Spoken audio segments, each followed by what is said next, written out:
you. Oh. Thank you. Are you a good liar? General Hospital's Anthony Geary says if you are, you'd probably be a good actor. And he's here to next guest believes in. And yet he says acting came easy because he's such a good liar. Welcome, please, from the soap opera General Hospital, Anthony Geary.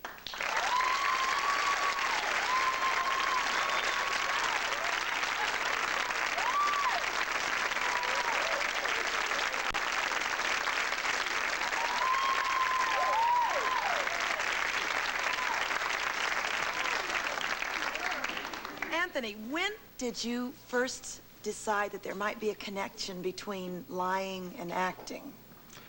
I'm not real sure. As a child, I was a great liar. You know, whenever I got in trouble, I covered it by saying I wasn't in trouble. Right, that you hadn't done that. Exactly. I mean, my mother would say, take out the garbage. I would go downstairs to my sister, and I'd say, Jana, Mom says you have to take out the garbage, and you better do it fast, because she's really angry at you. Oh! And she would say, oh, dear. And she would take out the garbage. Later, my mother would say, bam! You know, how dare you? But it was in my blood. But you couldn't, it was in your blood. It was in my blood. I guess the way this all came up, a person asked me, who was not in the business as an actor or a performer, a couple of nights ago, what it feels like to act. Yeah. It's a very difficult question to answer, to me, at least. And I really tried to give her an answer that would make sense. So what did you tell her? I told her that if you tell a lie to your mate, your friends, your parents, people that are important to you, and yet you don't want them to know the truth, and all of us have been through this, come on, you know. You want them to believe it because you really don't want to have to deal with the truth with them. You work so hard to make them believe it. And it's the same feeling when you act. When you act. When you act. Now, so many actors have said that acting is truth. It is truth. Now, how can we can justify that it's a truth, but it's a lie? I think you better ask James Coburn. The man would know. Or Helen Hayes. I believe her autobiography is called Lies Like Truth. Somebody's is. Right. Forgive me, Helen, if you're watching. If it isn't your title of your book. Is it just a different approach, then? Well, it obviously, there is so much truth in all of us. We're all connected somewhere, without getting too metaphysical. And there's the good, the bad, the ugly, the beautiful in everybody. There's the star and the failure, and there's death and life and joy and sadness in every one of us. And as an actor, you just, no matter where you are that day, if you're terribly depressed, and you have to come up to a point of joy to produce what is needed for that day, you lie. You lie. You find the truth of the joy. Right. But it isn't true that day. All right. Good point.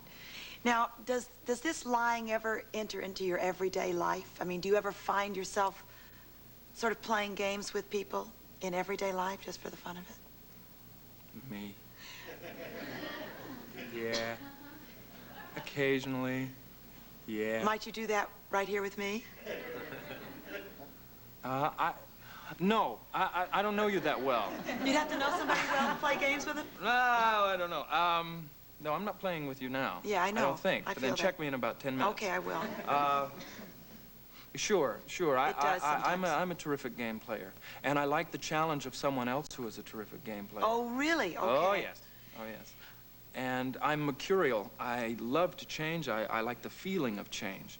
What it does to me inside, the moment when I say, oh, I'm moving from this feeling into something else. From being nervous into being relaxed. From being relaxed into being uptight.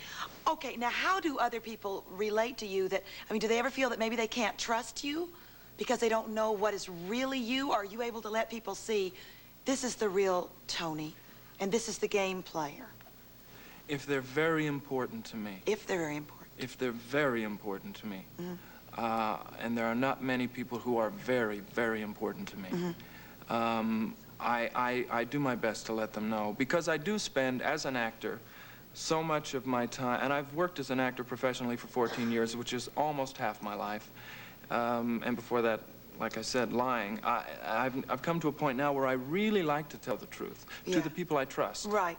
But I do not spread the truth around to just anybody. To anybody. Why is that? Are you afraid that you may be hurt by people who will take what you really are and use it? Yeah, sure. That, plus, I've always had a notion that if anybody got too close to me, they wouldn't like me. So Really? Oh, yeah.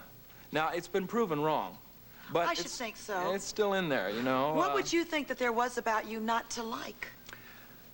Well, let's see. I think basically it's that the truth changes so fast for me. Ah. And a lot of people are not willing to keep up with me in well, I don't know, it sounds so self-serving. No, it doesn't. Go ahead. Oh, thank you. No, I'm interested in what you have to say. Thank you. You want to have dinner later? This is not a lie, by the way. That's very sweet. I have to ask Daryl first, though. Oh, yeah, well, I can wear a hat, too, you know. I don't play piano like that, or keyboards. However, what did you ask? Well, Art, have you ever been... Muskrat, listen to this. Candlelight. If you know the words, would you join in? I do know those Two words. in the town. I love that song. Have you ever been hurt by anyone? Oh, sure. Who hasn't? Who hasn't? Sure. And because of being vulnerable and showing yourself to these people. So is that kind of why you might keep your real self to yourself? Yeah, I'm a private person. Uh-huh. And I always have been, and I probably always will be, although since the character that I play on General Hospital has hit some kind of acceptance and... Some kind of acceptance. It's the most popular soap on the air right now, and you get more mail than any other actor in soap operas that I have been told. At the moment. I hear that's true. That will change, and I'm scared to death. However, yeah, that's true at the moment. And so at the moment is very important to me. Yes. I want to go all the way. I've been an actor, like I said, 14 years. 14 years. Professionally, done some good work, and nobody knew who the hell I was. And now people know who I am, they know what I do, and they enjoy it. And that is due to a lot of people, a lot of contribution from people. And those are the people that I trust, that I share myself with, that support me, that I'm there for them too. Now, you've said in the past that, I don't know if you still feel this way, because you are a mercurial person, that you are irretrievably a single person. Do you feel that that's true, that you would you ever want to get married? That's a lie. Which is the lie? That That's you are for you to irretrievably figure out. single? No, I may have said I was irretrievably single. I don't really recall when that was, or why, or under what circumstances. Is it possible that you would ever get married? Yes, it is. It is. It is. Now, I'll tell you the truth, because I'm sure that nobody's really listening. This is just between you and me, Toni. Just between Tonys, all right? Right. I say that I will never get married, because that makes women work a lot harder. Listen to this. Are you ready for this? You may not think you're marriage material, Toni, but when we come back, we're going to talk with someone who has a unique way of judging marital aptitude, and we'll see about that.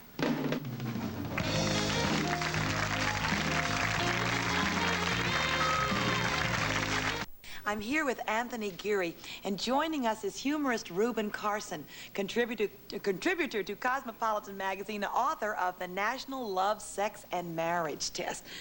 Now, Reuben, Anthony claims to be a confirmed bachelor. Now, what is your marital status? What day is it? I like you. No, I was in the incubator. The first thing I said, the nurse said that I said in the incubator is I'm a born bachelor. A born bachelor? And that's a sign that you're going to get married. What do you mean by that? Well, a lot of people, like to a woman, it's a tragedy not to get married. Men don't perceive it as a tragedy. Men perceive as a tragedy, well, men have two tragedies in their lives.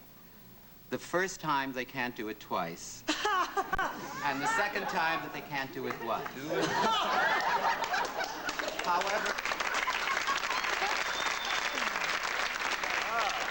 how many times have you been married, Reuben? And how many times did you do it? Now, just a minute. thank you for sharing. Let's see. I have been married 3 times. I think that, and divorced twice. I think one divorce, but I do it with style, Toni. You must understand.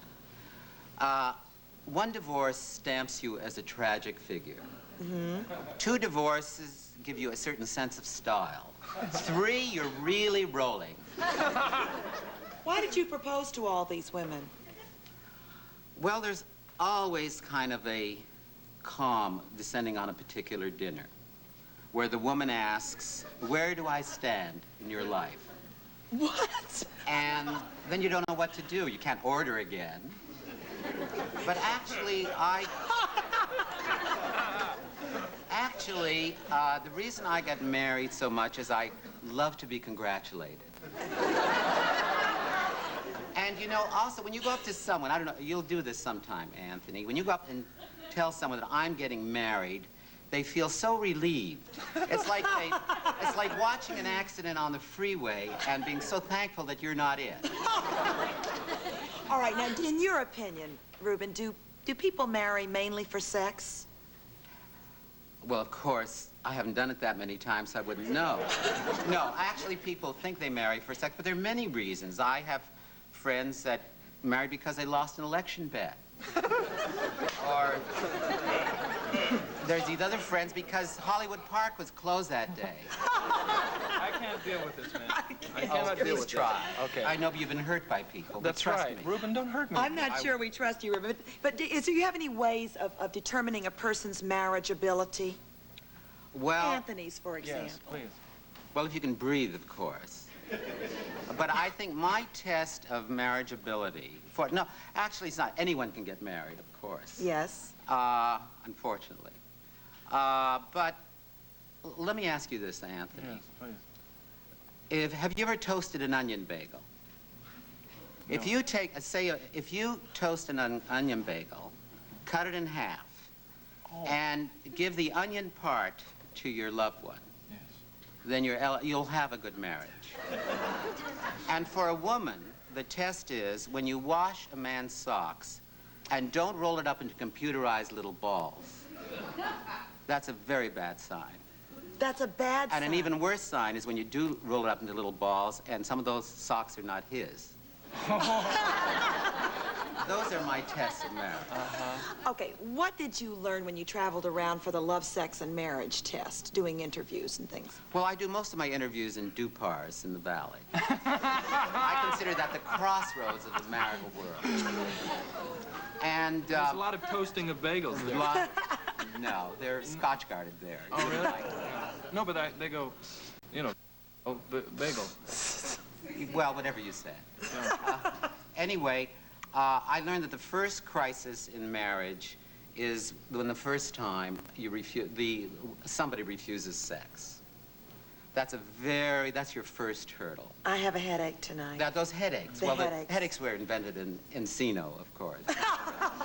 and there has to be a lot of negotiating. Like in my first marriage, like it was 50% discussion of sex and 50% negotiating for it. It was like the Valley version of Let's Make a Deal. So that's always do you think that you could negotiate that shoal?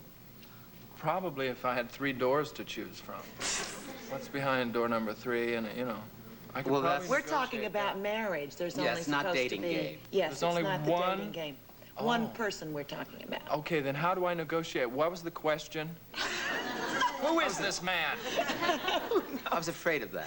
What's another crisis that we might come across in marriage? Another crisis. Well, 33% of the marriages in Burbank and Glendale end after the first remodeling.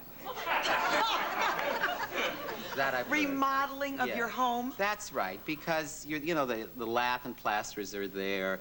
You're picking out paint swatches. You're not into a lot of heavy sensuality. And then a lot of marriages end at that point. Or people go into the sportsman's lodge and start fishing for the trout. And that's the end of it. What about your honeymoon? Isn't that, don't crises appear on a honeymoon before you ever get into the marriage part? Well, a lot of people spend their honeymoons planning cafe curtains, writing thank you notes, standing in front of the mirror in pajamas and taking photographs of themselves. They do a lot of silly things on the honeymoon, and I think that the way the honeymoon goes is the way the marriage will go. This is a recording. I'm trying to think back what my honeymoon was like. Well, I don't think I stood in front of the mirror taking pictures of myself in pajamas, well, would you like to though. enlarge us on what happened? Well, no, I don't exactly remember, but the marriage has turned out terrific. That's terrific. I'm very glad to hear that. Thank you. Well, I wish you success on your number 3, too. Thank you so much for being with us, Ruben, and you too, Anthony. And whatever happened here, keep me in mind when you make up your list for your marriage that's irretrievably coming. Do it to me one more time. Oh, my goodness. Things are happening here. Stay with us.